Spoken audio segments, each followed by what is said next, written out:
Hey guys, Mike Goff here with Mike Goff 110 Online Training Systems.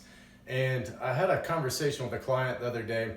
She was following her nutritional program, was working out, going to the gym, and she had one day where she had some foods that triggered her, sent her down almost at a depressed road, right? And I know I've been there because a lot of times we hear all this information. We can't have sugar, we can't drink alcohol, we can't do this, we can't do that. And it immediately triggers this response. When we do have those things, we freak out and we think, oh my gosh, I just sabotaged myself. I sabotaged my diet. And all I want to do today is educate you on why that might not be the case. And hopefully, as she told me when we were done with that conversation, I hope this happens to you after watching this video. She said, Mike, that set me free.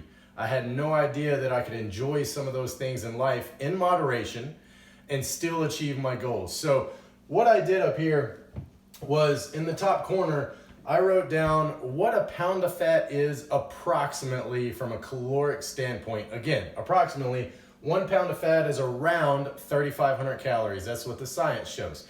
You might even see people holding that little fat block and say, oh, this is 5 pounds of fat, which those are statistically inaccurate as far as size goes. But anyways, that's another story. But just know 1 pound of fat is around 3,500 calories. And that all a calorie is a unit of measurement for energy. So when you eat food, it's supposed to supply you with energy like a car. When you put gasoline in a car, you should have enough fuel to go somewhere, right?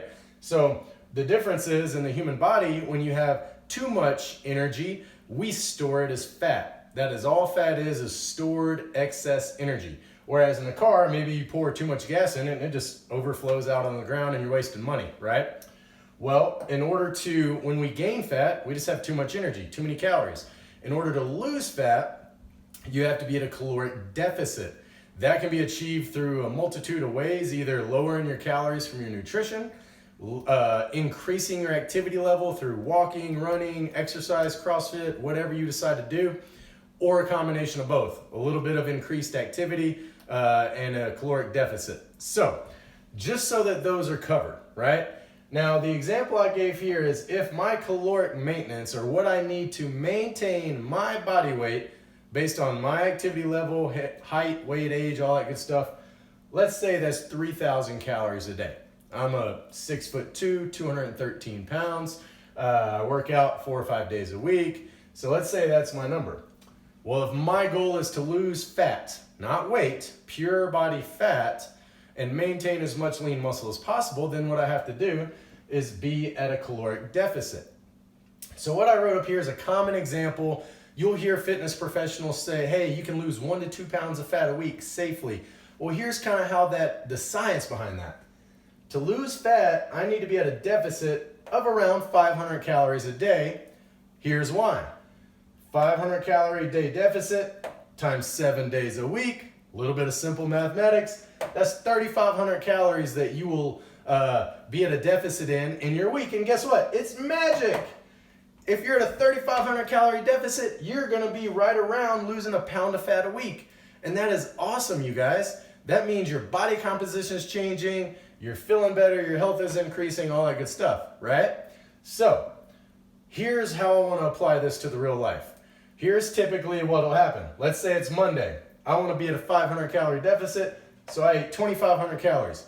Great job, Mike. 500 calorie deficit, right? You're feeling good. It's Monday. You're motivated. Motivational Monday, right? Tuesday comes. It's Taco Tuesday. You still stay on track. I ate 2,500 calories, 500 calorie deficit. Whiskey Wednesday comes. I still abstain and I say, no, I have goals. Hit it. Hit it on Thirsty Thursday. Even hit it on Friday. I'm rolling, y'all, right? This is typical. We all do very well through the week. And then, man, Saturday came. And you know what? I went out with the fellas. I had some beers. Maybe I had a Reese's. Everybody knows I love Reese's. I had a Reese's Big Cup, extra 400 calories. And guess what? My beer and my Reese's, God, I can't believe it, man. I gave in. I sabotaged my diet. I had Reese's and sugar. I mean, sugar's the devil, right? I just gained like 50 pounds of fat. Oh my God, right? We all have that conversation, or at least I have, But here's how I want to set you free. Let's look at the numbers. I tracked my calories every day using free apps like MyFitnessPal or Lose It. They're free. They take an extra 5 seconds to weigh your food on a food scale to know without a shadow of a doubt. When I coach my clients, one of the leaders that I learned this from, his name's Darren Hardy. He wrote the book called The Compound Effect. He said, if you want to change any habit in your life, religiously track that habit for 1 month, every single day. So if you're trying to save more money, trying to increase your or decrease your spending or whatever have you in your budget, track every cent you spend every day for a month. It brings awareness to what you're doing. It opens your eyes. It just does so many good things psychologically. So when you're trying to lose weight or fat or increase your fitness, I recommend my clients do the same thing. Track everything. So that means even on Saturday, even on that cheat meal or cheat day, I still tracked my Reese's and my beer. Guess what? That put me at 3,000 calories for the day. Here's what I want you to understand though. What is my maintenance? It's 3,000 calories. So even though I might feel like a fat pig because I gave in to the temptation and I ate sugar and had alcohol, the reality is I still did not eat over my maintenance, which means physiologically I cannot gain fat. So even though I might get on the scale and it might be increased the next morning because of the extra weight of the food and because sodium retains water weight within your body, carbohydrates actually retain water. So maybe I got on the scale and I gave you guys this nice little demonstration down here. I dropped a little bit of weight on Tuesday, dropped a little Wednesday, dropped a little Thursday, stayed the same Friday. Man, I went up Saturday after I had that cheat meal, right? But then it went back down Sunday. Even though I gained weight, that's just fluctuations, kind of like the stock market. Hormones, sodium, carbohydrates, different things can make you gain your weight, go up and down. But physiologically, because I still ate at maintenance or below, there's no way I could gain fat. And when I told my client this, she goes, oh my God, you mean those cookies I had didn't actually affect my results? And I said, no. Now, this would be a different story if you went nuts and had a binger and had 5,000 calories that day and you were 2,000 calories over your maintenance. Well, yeah. Then, guess what? I was at a 2,500 calorie deficit, and then if I went 2,000 calories over, I'm only at a 500 calorie deficit. You might have lost, 1% of fat or whatever that math works out to be. So I hope that makes sense. And I just want you guys to understand that even if I went up on this day, the next day I got back on track and I even said, you know what, I'm going to be disciplined, be at a 1,000 calorie deficit today. And if you add up all of that, my total calories for the week is a 3,500 calorie deficit. And I said, more magic.